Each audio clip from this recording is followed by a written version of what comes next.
I suck at Nuzlockes. Differently from your favorite PokeTubers like HG Flygon and Pokemon Challenges, I don't really know what dark types are weak against, or what bug resists. Yes, I have been playing these games for decades, but I am most definitely a casual player in this game designed for literal children. I like to take it slow and enjoy the ride. Of course, you can always make Pokemon harder with a Nuzlocke, a set of self-imposed rules that aim to create a challenge for veteran players. Rules such as, if a Pokemon faints even once, it's dead. You can't use it anymore. And you can only catch the first one you find in each area. And the only time I attempted a Nuzlocke before, my starter died before the first gym and I gave up immediately. And I have been avoiding Nuzlockes like the plague ever since.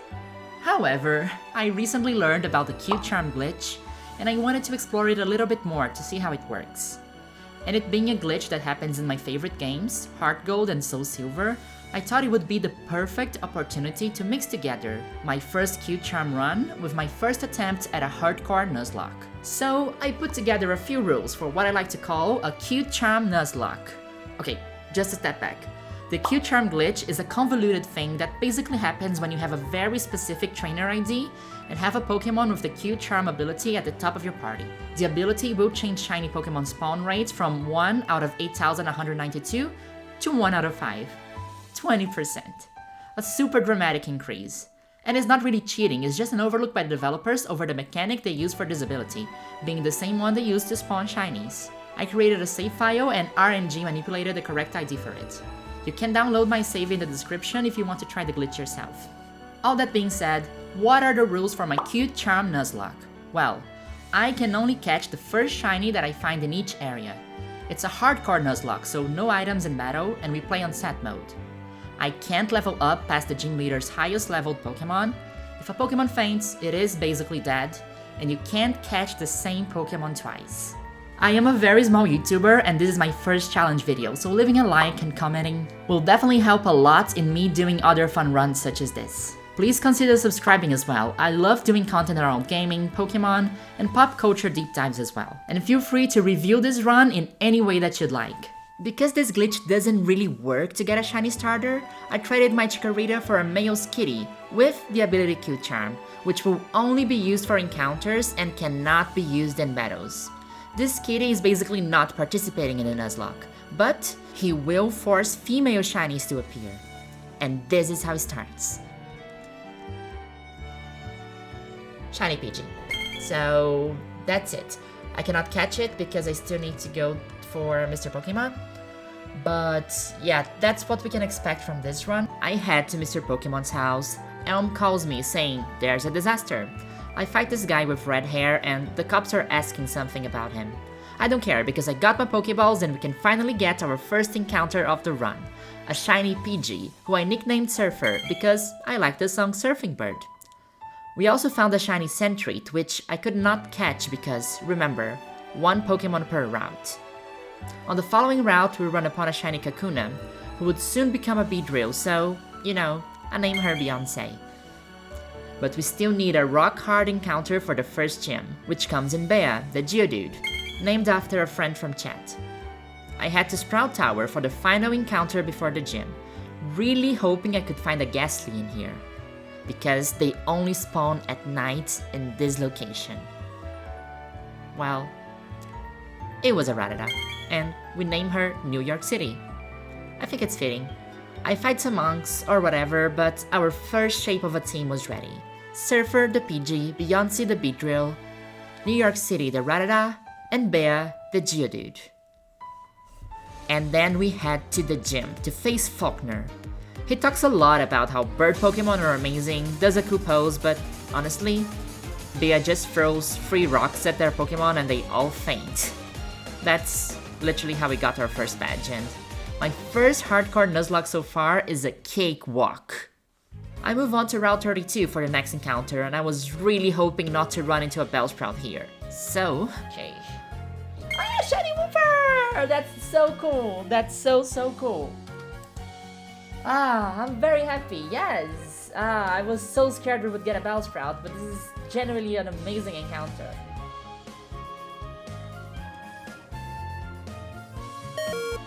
Oh my fucking god, I almost had a heart attack. If I fainted it, I could not catch it anymore. We would lose the encounter for this route. All goes well. We name the Wooper Smallland. It's happy but shy. An old man gives me a rod, and we find a shiny Magikarp, which I forgot to name right now, but she'll be important later. I head to Union Cave for the next encounter, and I just keep getting 1, 2, 3 shiny Geodudes in a row, and I was really hoping for something a little bit more rare.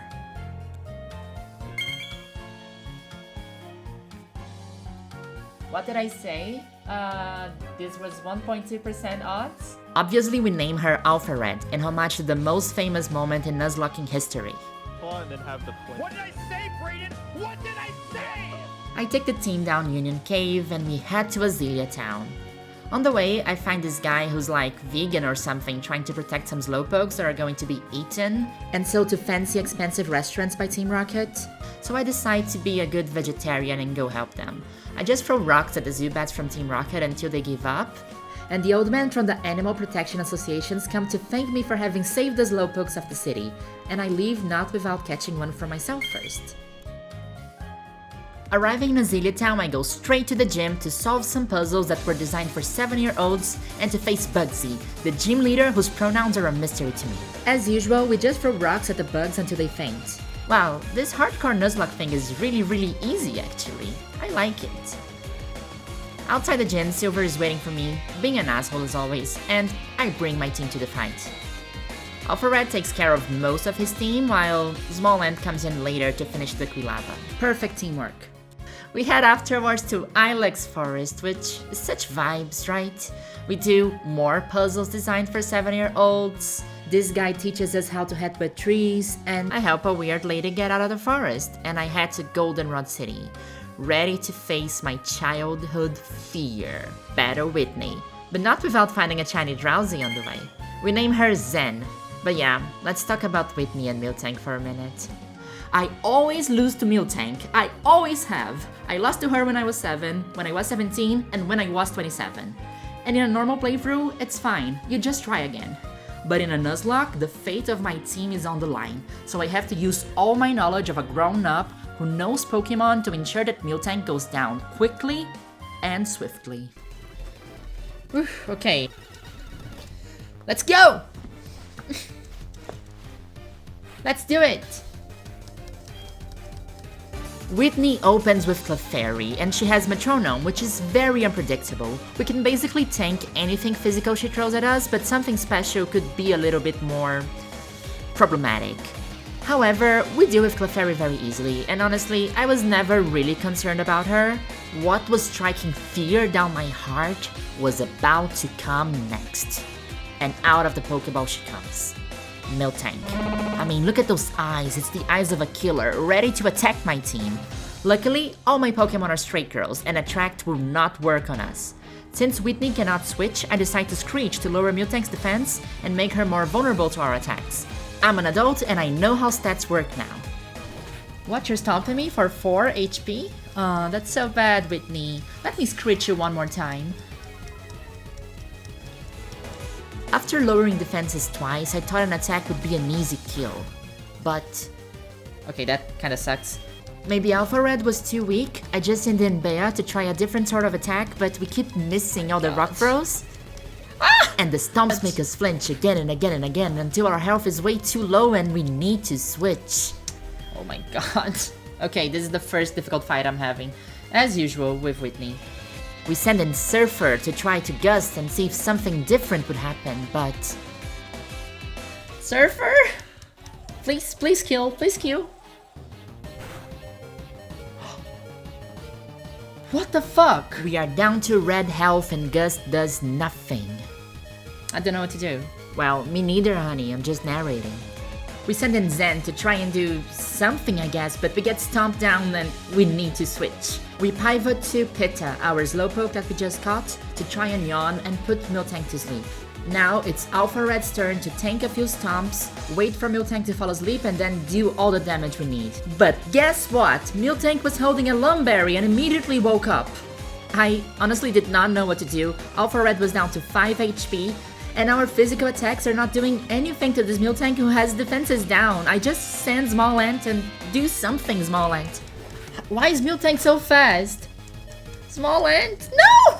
Stomp just keeps flinching us and there's nothing that I can switch on. Oh my god! I knew I had to sacrifice someone here.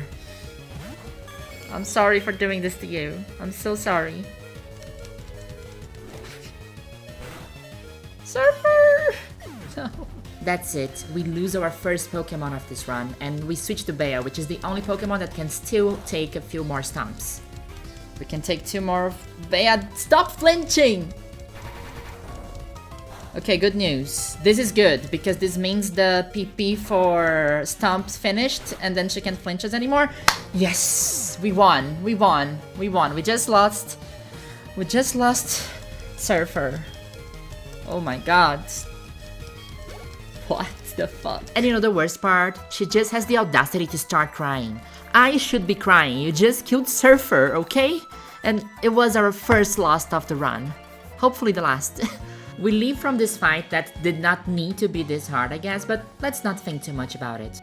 I find a funny tent where the name Raider is, and I rename our newly evolved Gyarados into Red Scare. Moving on, I fight some trainers that are fully optional by accident, and I spend a few minutes in the national park until I realize that there are no encounters there.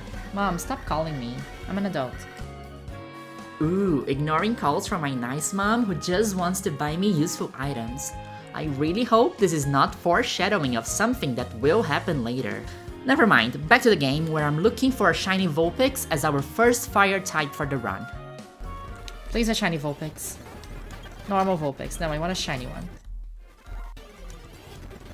Yes! Yes, we got it. Shiny Vulpix. Oh, this is good. Our first fire type.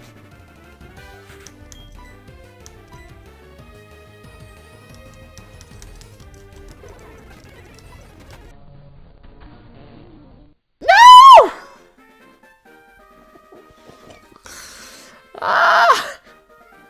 It roared. I did not know it knew roar. We can't catch. We lost the route. We can't have an encounter here anymore. It would still be a while until we had the opportunity for a new fire encounter, but on the way to Ecruteak we found a shiny Stantler, and there a lot of doors for new encounters and new routes to explore opened up. We found some shiny Pokemon around Ecruteak and we evolved Smolant into Quagsire before heading to the Burn Tower, where Silver was waiting for us to get his ass kicked very bad again. This time, Red Scare was already the new star of the team, and she was red and very scary. With access to Intimidate, Bite, and Dragon Rage, she was very quickly becoming the MVP of the entire run, demolishing every single Pokemon that either Silver or other trainers would even think about throwing at us. His Kulava could not even think about touching Red Scare and went down super quickly to 2 Dragon Rages, and we won. After finding a few doggos in the underground, I figured it was about time to go fight Morty for our next gym challenge. My strategy here was to bring Stantler, which was a normal type, making it immune to ghost type moves. However, he knew the move Astonish, which is also ghost type, and for some reason, Ghost is super effective against Ghost. Also having access to Hypnosis means that I could put any of Morty's Pokemon to sleep. It knew Sand Attack that could also reduce accuracy, and it was a good strategy that had worked before with the gym trainers that we had just fought against. Morty also loved to use Mean Look, which prevented me from switching Pokemon, but for now this was not a big issue. Haunter comes in and Red Scare comes out so I can bite that thing to death. However, a Hypnosis put us to sleep and I figured that I can just tank a few Dream Eaters, so I leave Red Scare in until it wakes up. Bite connects for super effective damage and Hunter is down. Next up, Gengar, and I quickly switch back to Stantler for a free switch before I get Mean Looked or something. My PP for Astonish is getting a little bit concerningly low, but I just try to put Gengar to sleep before doing anything. I do get hit by a Mean Look and now I can't switch Pokemons anymore. Hypnosis connects and Gengar is now asleep. I am free to just attack it. Astonish doesn't do nearly as much as I hoped for, and Morty just starts healing up with Hyper Potion and Citrus Berry until my Astonish PP is over and I don't have any attacking moves to hit Gengar anymore. That being said, Gengar also didn't have any attacking moves it could use against me, other than Sucker Punch. So we are in a PP stall, and I just need to wait and wait until Gengar is all out of PP and starts to struggle, and that takes a while. But eventually it happens. Gengar struggles, hurts itself, and we beat Morty's ace. Everything from here should be smooth sailing, right? It's just a hunter now. As a poison type, I know he's very weak against ground, so I just send Bea to do a magnitude and get done with it, but... Oh my god, no! What just happened? Bea! Oh my god. It has levitate! I'm so stupid! We're gonna lose Bea! The curse is gonna kill Bea! Oh no. I'm so dumb. I am so dumb. And now Bea is dead because of me. I forgot about Hunter's ability. It only loses levitate in like Gen what? Gen something. Stop hyper potioning. You. Oh my god. We're gonna lose Alvaret! Ah! I can't. I'm such a bad Pokemon player. I did what I should have done since the beginning. I just sent in Red Scared to bite it and get it done with. Like, come on, Morty. You made me lose both my rock types and they have been with me since the very beginning. This was a loss that really hurt me, but I needed to move on and get going to Olivine City. I don't know, I think this Nuzlocke is just making me too anxious, and I guess I just needed to chill a little bit and stop thinking about death and high stakes all the time, so Izzy from our chat suggests that I can get a good draw to do an encounter of one of my favorite Pokemon. Ooh, Chinchou, but that's also fishing, right?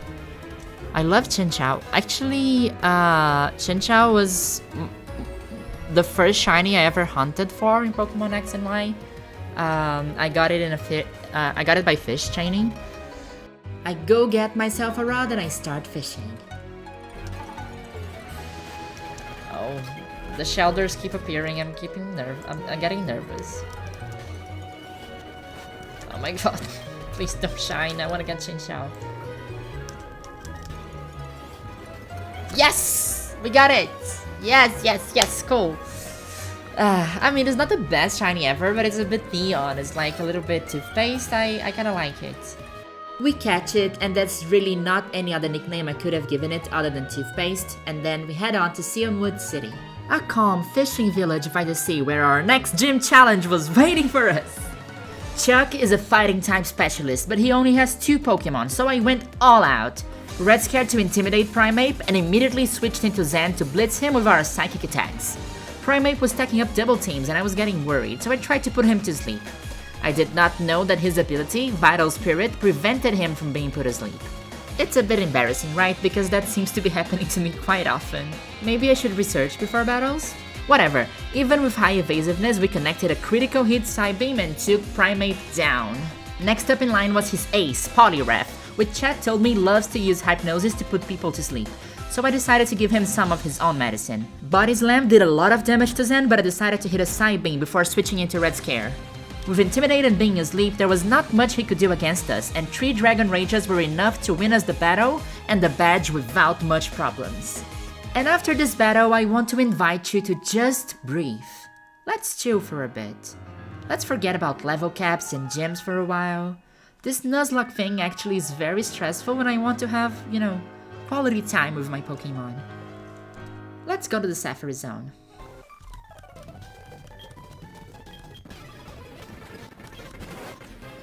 Ooh, okay, those are those guys. Those guys that you see in memes, right?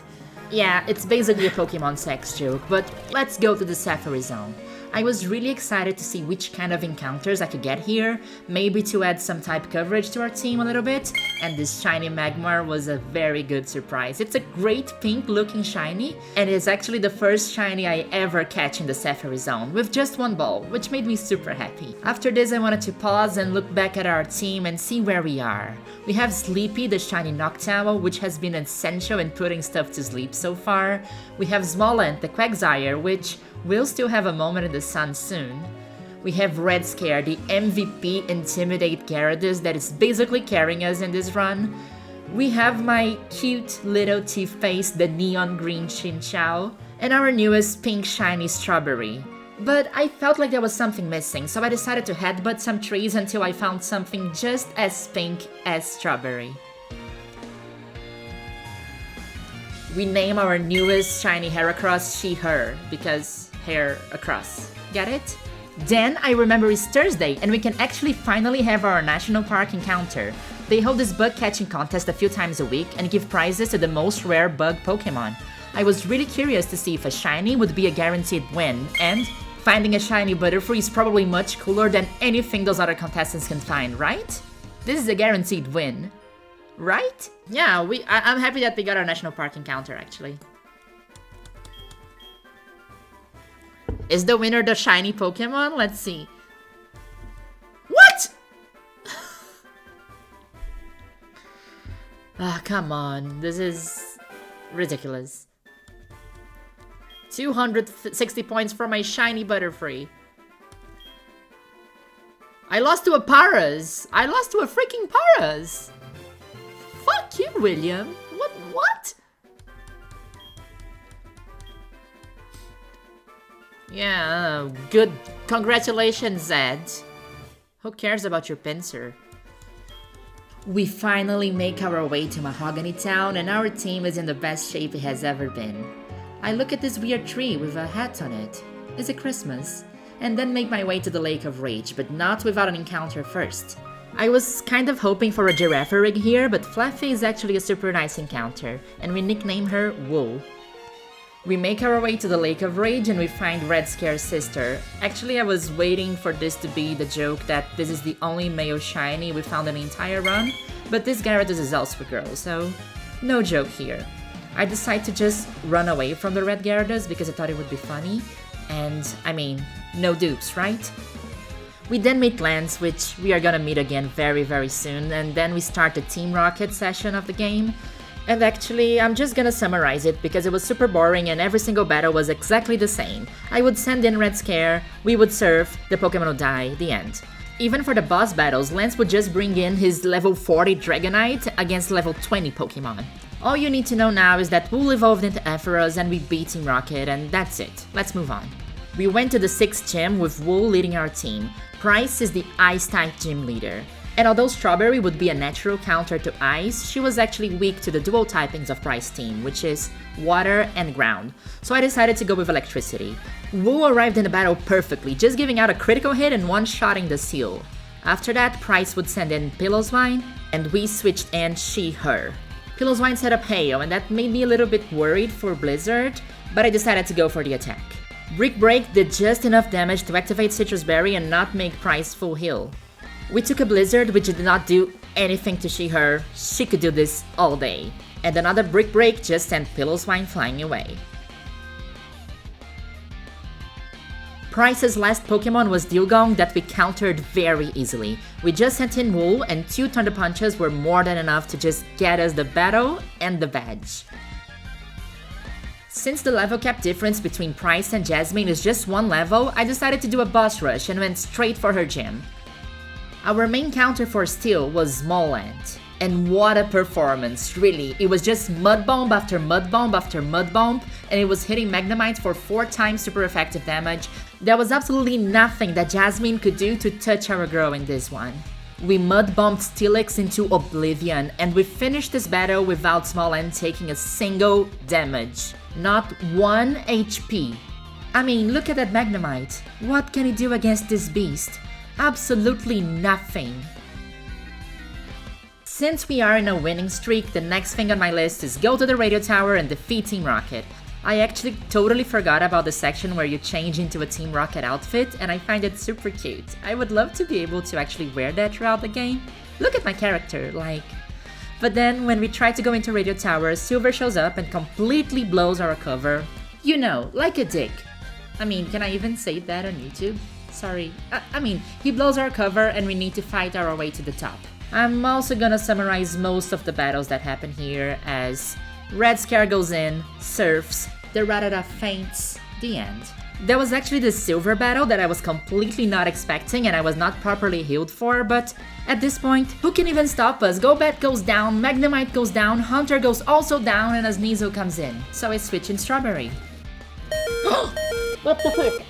Oh my god. Absolutely nothing to see here. She/her dealt with it. We're fine. The team is fine. Nobody died. Let's move on. I just need to be more careful, I guess, but it's all fine. We're good. Right? So, what do I need to do here? I need to...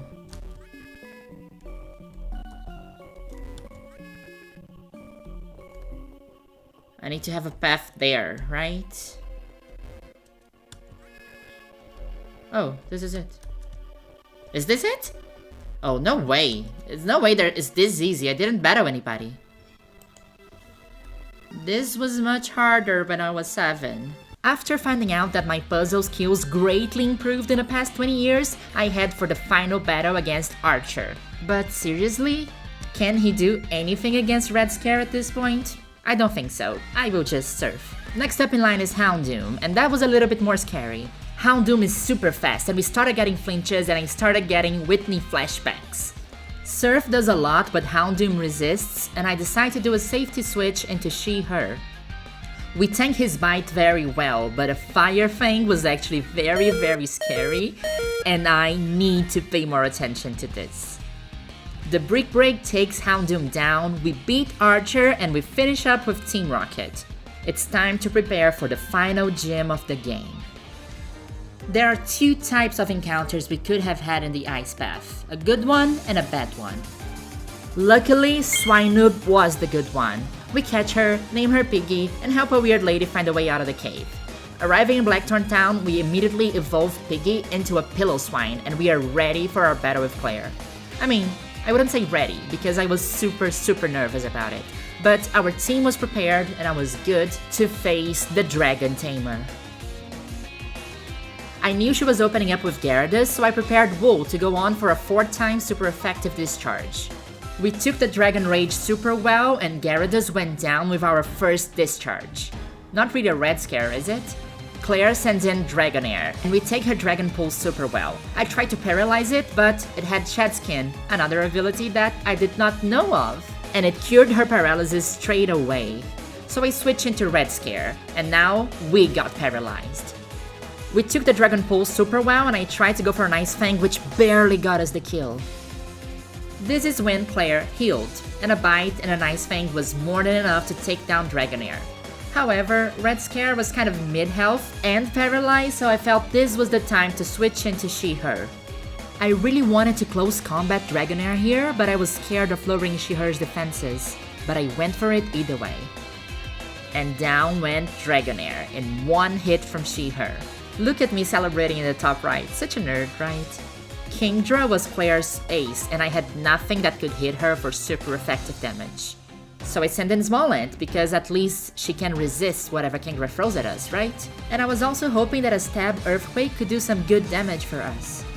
But honestly, it doesn't do nearly as much as I needed, so I decided to try to put it to sleep, and bring in Toothpaste for some electric attacks. Kingdra falls asleep, and I press Discharge. I know it's neutral damage, but yeah, not enough. I knew Kingdra was about to wake up, so I pressed Confuse Ray to stay safer. It wakes up, hits us with a Dragon Pulse, and we reply back with another Discharge, which this time leaves Kingdra paralyzed. We go for another Discharge, which leads Kingdra down to red health. We are so close to victory, I can almost feel it right now. And then, Kingdra hurts itself in its confusion, and that is more than enough to go down with... Oh, never mind. Claire heals Kingdra, and we send out she/her. A final close combat here is definitely the way to go. We connect close combat, and I would like you all to hail she/her, the Dragon Slayer. Or maybe not yet.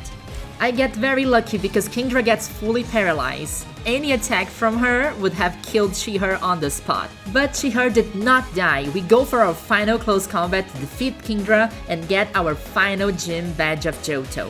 Ready to go face the Elite Four in my first ever Hardcore Nuzlocke. Oh my god, how did I get here? We have an encounter in the Dragon's Den that I really want to do, so I get my fishing rod and I start fishing. You know for what, right? A shiny Dratini, which we nicknamed Europa, and I immediately leveled up and added to our team. It was a bit of a hard catch because it was so low level I was afraid of even attacking it, but the Great Balls were more than enough. After this, Elm tells me that the weird girls I've been helping all over Johto are actually looking for me, and even though this is not a necessary part of the game, I decide to go for it. Like, what could go wrong, right? Oh, we don't really lose. Yeah, our team is good. Our team is very strong, so I think this will not be a big issue. Although I'm not underestimating this. I need to fight all 5 Kimono Girls in a row, and I cannot heal in between, but she/her can deal with it. Umbreon goes down with just a close combat, and next in line is Espeon. I could have used a Shadow Claw here, but I was afraid of getting hit by Psychic for super effective damage, so I decided to go into with Red Scare so we can bite this Espeon down.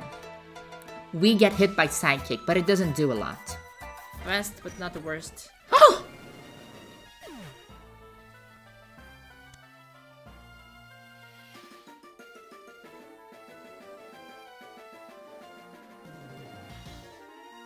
That crit. That critical hit. I am not ready for this. Oh my god. I said before that I was not underestimating the Kimono Girls. I knew it would be difficult. Let me rephrase that. I was completely underestimating the Kimono Girls. That Espeon was so fast, it outsped Red Scare, and there's nothing on my team faster than Red Scare. Look at how much it did to she/her. If it was a crit, that would be it. Shadow Claw connected and it did a great amount, but I could not keep she/her in. I switched into Sleepy, and if we tank 2 hits and we hit anything at this Espeon, we could go 1. We needed 1 more hit. It crit. It fucking crit. That's 2 members of our team down, and we have 3 more battles to go. I send in Toothpaste hoping for the best, but this Psychic attack, I swear to God... 3 crits. 3 crits. 3 crits. If we had lost Toothpaste here, I would have had a breakdown on screen. Next up was Flareon, and she/her was already very damaged and had to start the battle either way. I switch into Smolant, which still has full health and is a perfect counter to Flareon. This little thing connects a Fire Blast at us. And it takes a lot for a not very effective hit. We go for Earthquake, but Flareon uses Will-O-Wisp, which completely destroy the usefulness of Smolant until the fight is over. Smolant being burned means that his attack is at half, until the end of all the Kimono Girls fights, because I cannot heal. The Earthquake, due to divine intervention, hits a critical hit and we get rid of Flareon and onto Jolteon, and at this point I don't want to do this anymore. I thought it would be safe to heal with Jolteon using Volt Absorb, and I just stayed Toothpaste there until we could defeat it, but I did not anticipate that he could just use less Resort against us. I thought everything would be non-damage and Toothpaste was in red health already. All my team was going down to red health. I switched into Europa because we just needed to hit a little bit of Jolteon. But before I could even touch him, we got hit by 2 last resorts, which means that Europa is also going to the last fight with just a little bit of health remaining. I only have 4 Pokemon now, and all of them are severely damaged. She/her against Vaporeon, and our situation is terrible. I cannot switch safely into anybody but Smolant, who also cannot do a lot against Vaporeon. We are burned, and when we take a Surf, look how much damage we get. We cannot stay in, we cannot touch Vaporeon, and we will certainly die. We're not outspeeding. It's a quick attack. Sorry, Smolant. There you go. I bring in Europa because I know he resists water, and thankfully we outspeed Vaporeon hitting a Thunder Wave, and this is the only thing that gives us any hope of defeating it. We clutch Surf at 1 HP, and I know I can give another hit. But I forgot Vaporeon also knows Quick Attack.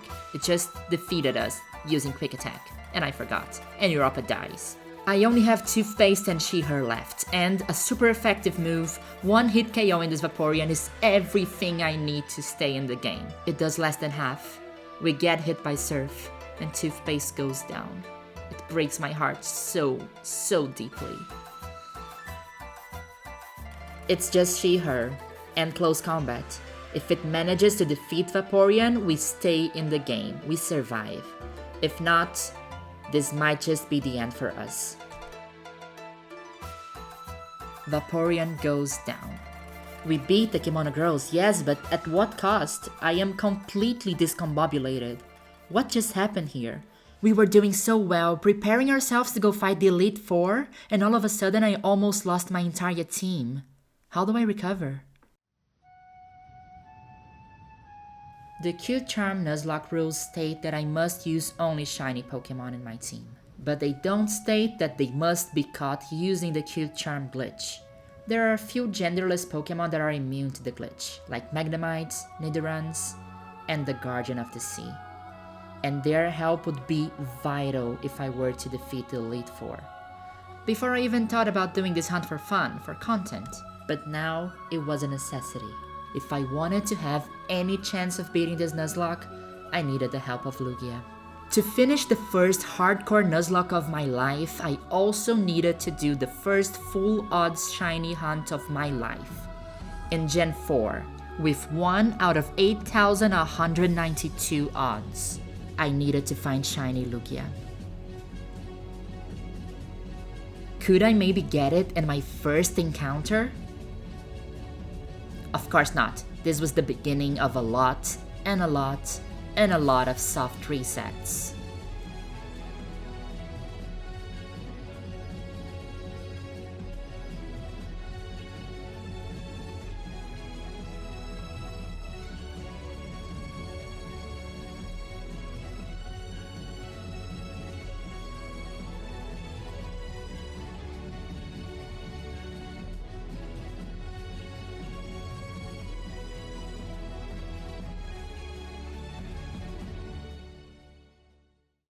Hello everyone, today's Thursday, which means that I've been shiny hunting for Lugia for a week. And this is gonna be my reset, number 8,192, which means that if Lugia doesn't shine right now, my biggest nightmare will come true and I'll have to go over odds looking for shiny Lugia, so... let's see.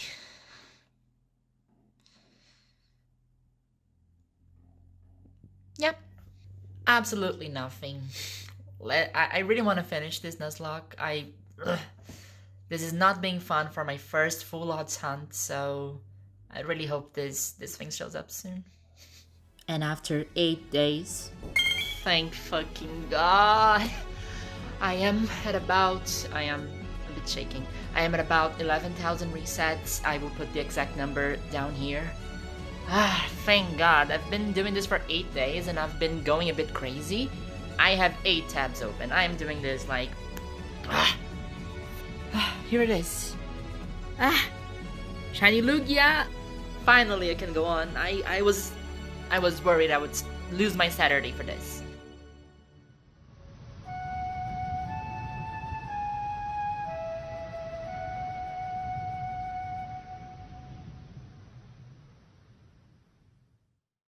We found the bird, but this is still a Nuzlocke, which means that I'm not risking losing She-Herd to an Aeroblast here. Yes, I would love to catch it in a Premier Ball. Am I? No, I'm not. I'm gonna press the button Master Ball and call it a day. This is a shiny that I just won't fail for no reason in existence. Nothing can make me fail this shiny. During these past few days hunting and doing nothing, I had a lot of time to think about the nickname, and I eventually chose Soul because, you know, I gave my soul for this hunt, and also the game is Soul Silver. That's it. I'm calling it Soul, because I gave my soul to catch this. I finally leave this weird pond that I'm still very pissed with these ladies, okay? Don't talk to me. To more pressing news, our nature sucks. It's minus special attack. This is possibly one of the worst Lugias we could have had, and we have to work with that. But I remember it's Friday and there's an encounter I did not do, so I prepared to do a much quicker soft reset compared to the last one, and yay! We got a shiny Lapras! I got it in a Great Ball and I nicknamed it Lila. For our final encounter, we had a green bear on Route 45 and I made my way to Victory Road in Kanto. And I was feeling prepared. Our team was structured and there was absolutely nothing that could stop us. Come on, Silver, show me your best. Let's battle! I was bringing choice specs to the Elite Four and I gave it to Strawberry for this fight, which means that we needed to just Flamethrower, Flamethrower, Flamethrower, Flamethrower, and Flamethrower, and every single one of Silver's Pokémon went down in a single hit. Except for, you know, the fire one, but I sent into Lila and we surfed the hell out of it.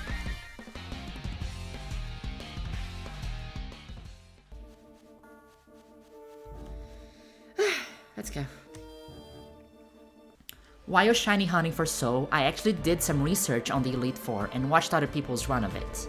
I haven't played Soul Silver in more than a decade, so I feel like this is the first time that I'm not going in fully blind into a battle. I'm nervous, but I'm feeling ready, I'm feeling prepared. And the team that we are bringing is Soul, the Lugia, which gets really nerfed here by the Jolly nature. It has great coverage for a lot of fights, but right now, its special attacks is lower than Lila, Strawberry, and Wool. So I equipped it with the choice specs to give it more attacking power. I'm bringing in Lila as a counter to the dragons and other fire types, and I gave it a Never Melt Ice. Strawberry is here for fire coverage, mostly against Koga, holding a Charcoal. Also against Koga and Lance, we evolved Piggy into a Mamoswine to bring her into the fight. She/Her is here to counter Karen, holding a Citrus Berry. Lastly, we have Wool, whose main goal is to fight Gyarados, Aerodactyl, and Charizard. But since I had no more good health items, Wool is going naked into this one. I knew the counters, I knew the teams, I knew what to expect. I knew to be careful with Jinx, Muck, and Onyx. And we went into the Elite Four hall.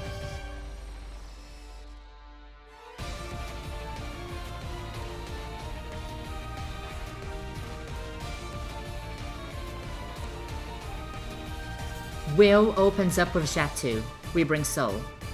I thought so Shadow Ball so that we could hit Psychic types for super effective damage, and I thought that maybe, even with our bad nature, we could one-hit KO them with the choice specs.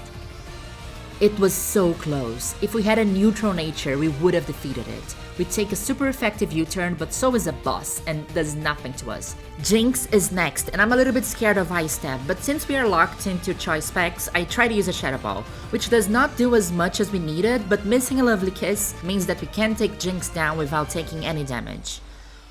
Will sends Xatu next, and after full restoring, I still knew that we could take it down with 2 moves, and that was exactly what happened. Another Xatu comes in and I know the recipe. 2 Shadow Balls and it's down. So is actually doing super well in this battle and not taking a lot of damage. I am still a little bit nervous and I know we could be doing even better if we had a better nature, but that's okay. 2 Shadow Balls is what we need to take Executor down, and then it's down to Will's last Pokémon. Slowbro. I know if Slowbro uses Amnesia and raises special defense, this could be a little bit difficult, but we are choice-packed, we don't have a lot of choice, we keep going for the Shadow Ball until Slowbro goes down. And that's it. We beat Will, the first one of the Elite Four. There are 4 more battles to go. So is also a great counter to Koga, but I'm scared of leaving her too overexposed, so I open with Strawberry, because Fire-type attacks will deal a lot of damage to Koga's team. As expected, we take Ariados down with a single Choice Specs boosted Flamethrower. I am now concerned about Muck and worried about it minimizing on me and evading all of my attacks. Just Flamethrower it. I'm afraid of change and giving it time to minimize. Oh, just Flamethrower, respect, it's stab, it's 95 base power, it's bound to do more than half. Yeah. Yeah.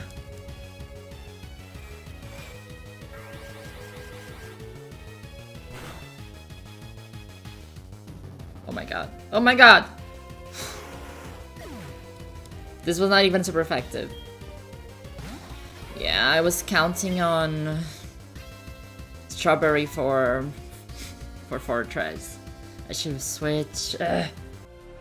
An Earthquake from Piggy brings down Muck, but our fire type that I would use against Fortress is no more.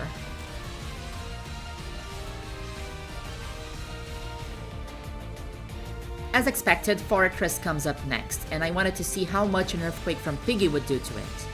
It takes less than half of its health. I knew that Strawberry could one-shot this Fortress with a fire move. But a Swift from Fortress does not do a lot to us.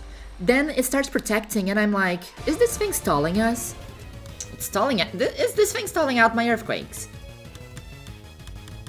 After wasting my PP, I go for an Ice Shard and I get Fortress down, finally. Venomoth was next and I was completely sure it could not tank a single Earthquake from Piggy, and that's all it took to bring it down. Crobat was next and I thought, okay, I cannot Earthquake it, I'll switch it to So. In retrospect, I could have just used an Ice type move for super effective damage, but still, I switched to So for super effective extra sensory. Which was again, not enough. Luckily, Crobat could only use Wing Attack at us, which was doing basically nothing to So a couple more extra sensories was exactly what we needed to defeat Koga and move on to our next Elite Four challenge. We are halfway through the Elite Four and we already lost our first member of the team. Can we keep going against Bruno? I learned from my Koga mistake and open up with So here. There's no holding back, we can hit fighting with super effective flying and psychic type moves. A quick attack from Hitmontop did more than I wanted, but So's boosted extra sensory took Hitmontop down in a single blow. And next came Onix. Do I want to risk here or do I switch? Do we need to take like unnecessary risks? I don't think we do, right? I was afraid of a super effective Rock Slide, so I changed into Lila. How is Onix fat? Yeah, Lapras is super slow, right? It's super effective? Oh yeah, I think accuracy goes low in Sandstorm in this game. We took some damage, we flinched, but still Onix was down. Everything was okay. Oh, I'm already screwing up again. Bruno sent out Hitmonlee and I switched back into So. I was sure that Lugia could solo the rest of the team. A high jump kick did not do anything to So, and an extra sensory here would do a lot of damage.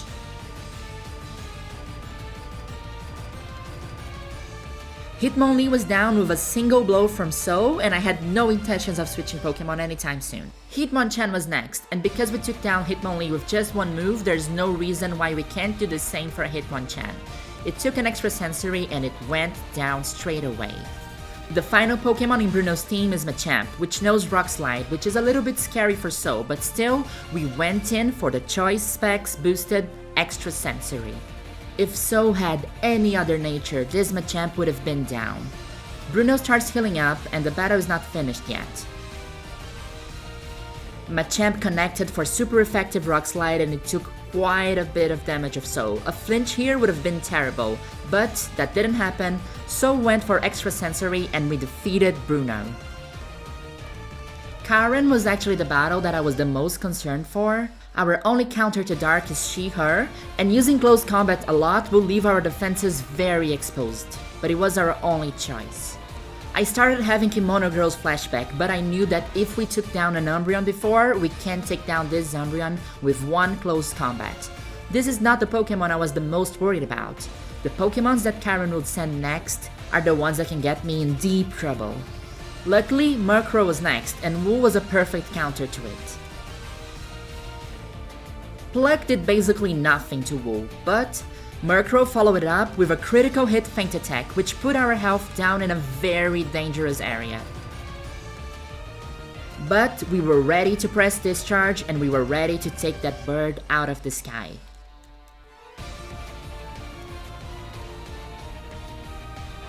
Houndoom is very scary, mainly when it has access to Nasty Plot.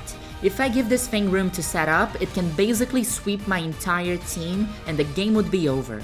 I send in Lila to try and tank a fire type move, but this flamethrower does much more damage than I was expecting. Houndoom starts setting up nasty plots and I know we need to take this thing down as quickly as we possibly can. A Surf from Lila is the answer here. But it doesn't get the kill. However, Karen switched out Houndoom, which takes out the buffs it has, and Vileplume comes out. I could have Ice Beam it, but I was scared of getting hit super effectively with a Grass type move, so I switched into Soul. My prediction is correct, and Vileplume goes for Petal Dance, which Soul resists, so this basically does no damage at all. I choose Soul's signature move, Aeroblast, which is super powerful and more than enough to take this Vileplume down. Gengar here is very scary for Soul, but since Aeroblast is so powerful, maybe I could take a risk here. But it doesn't do enough, and I'm exposed for a super effective ghost type move now. Luckily, Gengar just used Spite. Oh, it's gonna remove my PP. Oh, that's great. I mean, I don't have Aeroblast anymore, and I need to switch because I'm into struggle now. So no! I didn't need to do that!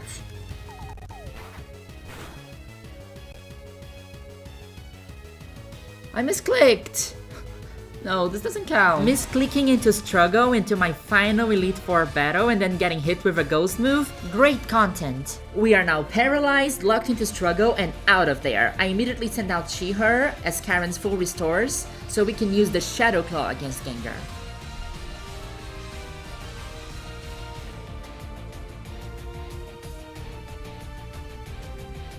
It is not enough, but this Gengar loves using Spite for some reason, which gives us the room for the second and final Shadow Claw.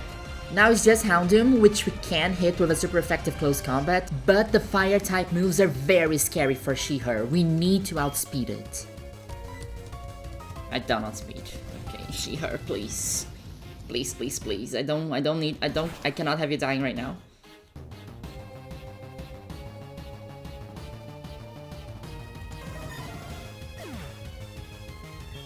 She-Her has clutched so many times already. She survived situations that I thought we were done for. She's the only reason we beat the Kimono Girls. She's our Karen counter, who goes down against her last Pokemon. I think we win. But we lost She-Her. If we don't kill Houndoom here, I think we will, but still, then we lose the game, basically. 2 down. We have only Lance to go. All of our Lance counters are still here. I think we're fine. Oh no, She-Her. Lance, we have... All of our counters are for Lance. All of our Pokemon counter Lance, basically. Truly skilled trainers should try to win with the Pokemon they love best. This was it. Everything led to this. It's me against Lance.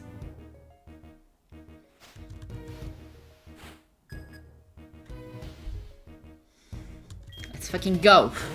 As I did with Claire, Gyarados meets Wool.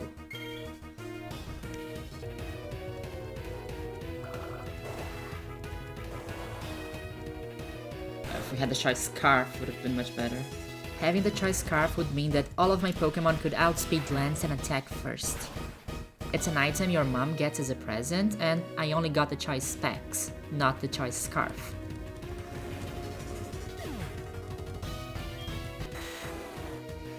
Wool could not do a lot against Dragonite, so I sent in Lila for a 4 times super effective Ice Beam. Oh, I wish I had a Fairy Pokemon. We can't stay in. It was just too much damage and I could not risk losing Lila, so I sent in So, because at least with a high special defense, we could try and tank a few outrages until Dragonite got confused.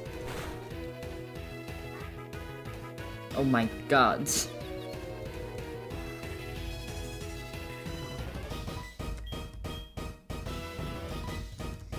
A super effective Dragon Pulse comes in, but we don't have the choice specs to boost our damage.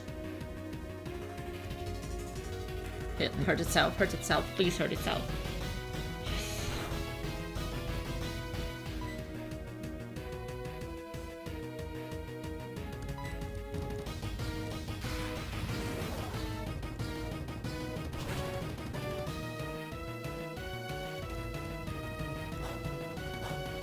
Dragonite heals, our attacks are not doing barely enough, but the fact that it keeps hurting itself in its confusion is what gives us the chance to stay in the game.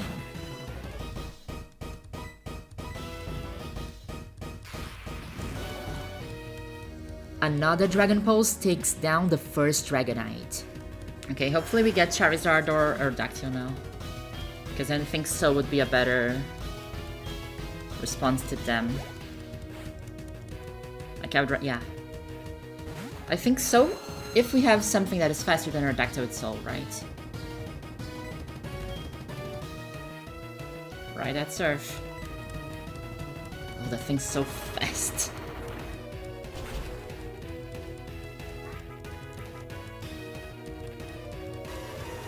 It is very fast. I don't think I even computed seeing So going down like that. I could not. It was the final battle. We needed to take risks. We need a choice scarf here. I think we're gonna lose. A super effective discharge from Wool here could take Aerodactyl down, but he was faster.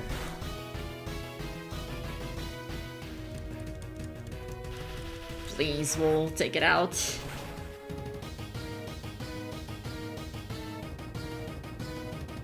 Yes. 3v3. We clutched a critical hit, and now it was 3 of mine against 3 of Lance's. So there's no chance in hell that I'll outspeed this Dragonite, right? And I can't do anything to it. I think I'm gonna sacrifice Wool for chip damage and hope for a paralysis. Like, cause there's absolutely no way that we outspeed anything anymore. Okay. Has 1 Dragonite, has 2 Dragonites still, and 1 Charizard. None of my Pokemon would tank more than 2 hits from this Dragonite. I needed to sacrifice Wool and hope for a paralysis. I don't know what the move is.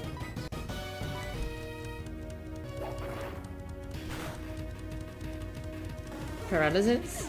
No. Sorry, Wool. But Piggy still had full HP and hit all the Dragonites for 4 times super effective damage. Just breathe in. I just needed to survive that move. Oh my god. No! We lost. We lost this battle. We lost to Lance. I wiped.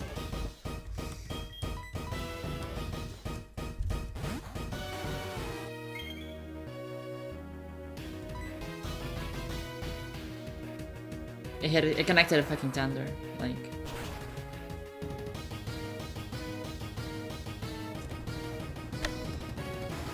This is how it ends, guys. We lost to fucking Lance. I can't believe this.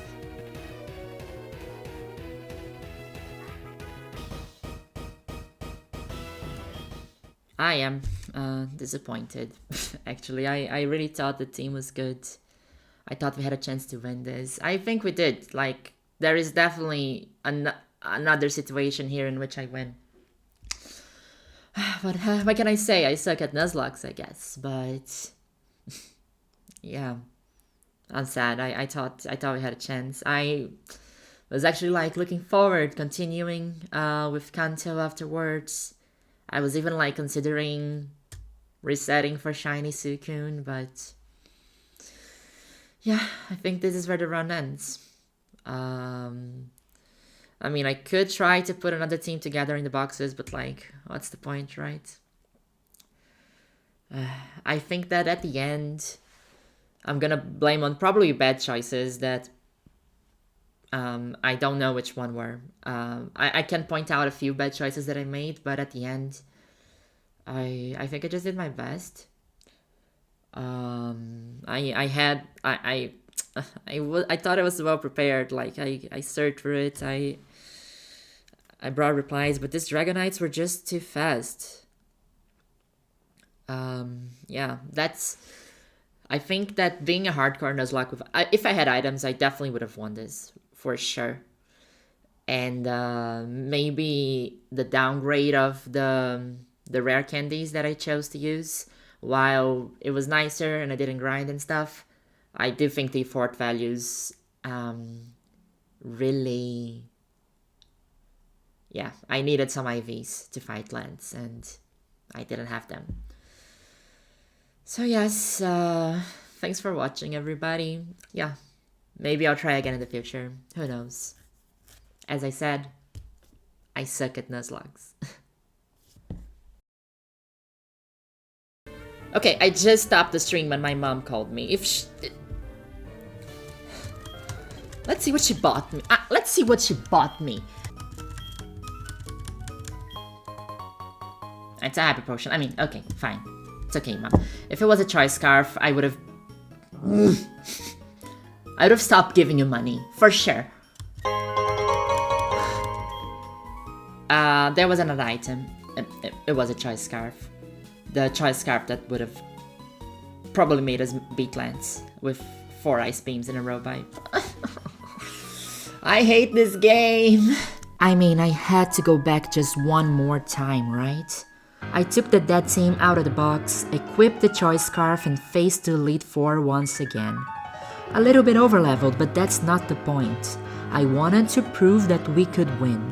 And I was playing on fast forward, not barely as nervous as I was in my first playthrough. We passed through Will, Koga, and Bruno completely deathless, effortless. We lost Lila and She-Heart to Karen, but still, Piggy took care of the Dragonites with the scarf. And we won. We could have won, we would have won. I find for some reason I just get nervous, and maybe that's why I'm bad at Nuzlockes. I don't know.